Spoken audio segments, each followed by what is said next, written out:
Battery life depends very much on how the device is used. This is Galaxy S22. Though the features and specs are good, there's a tiny little drawback for users, and it's the 3700 mAh battery. The battery backup is something it's not very proud of. Samsung also in their 6.1 update added some of the features to tackle the issue at some extent. So let's dive in and check out the best battery saving tips for your Galaxy. But before that, make sure to hit that like button and subscribe for more informative videos like this. You know it's 5G world now, but sometimes when you are normally browsing something, it takes lot of battery power to meet the 5G need.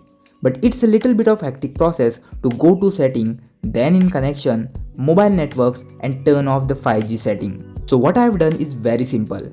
In my quick setting panel, I have added this power saving option. So every time when I am browsing normally, I turn on this mode. It not only disables the 5G but also turns off AOD and limits CPU speed to 70%. And when I want to use 5G, I just turns off this mode and voila, you can use 5G with one click. Now that's a time saver feature.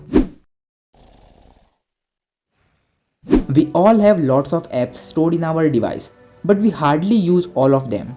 Normally, the usage is limited to 4 to 5 apps on daily basis.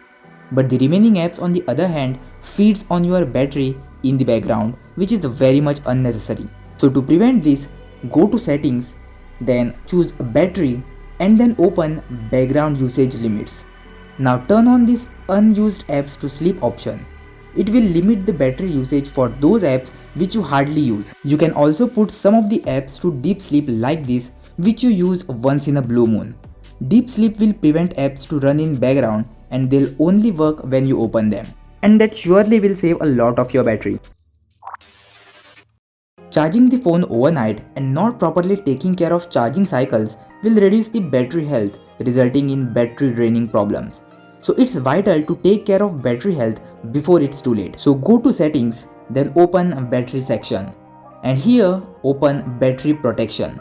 Here you'll find 3 modes, that is basic, adaptive and maximum. Basic is your normal mode where the phone will charge up to 100% and it will stop charging until the battery level drops down to 95%. Adaptive pauses your charging when you are asleep and finishes charging just before you wake up. It does this based on your phone usage patterns. And in maximum, which I use in my day-to-day life, stops charging your battery when it reaches 80%. To save battery, I also use dark wallpapers most of the time, standard 60Hz refresh rate instead of 120Hz, and uninstall or disable the unnecessary apps once in a while. I hope this video was helpful for you. If it was, consider subscribing for more. I'll meet you guys in the next one. Thank you for watching.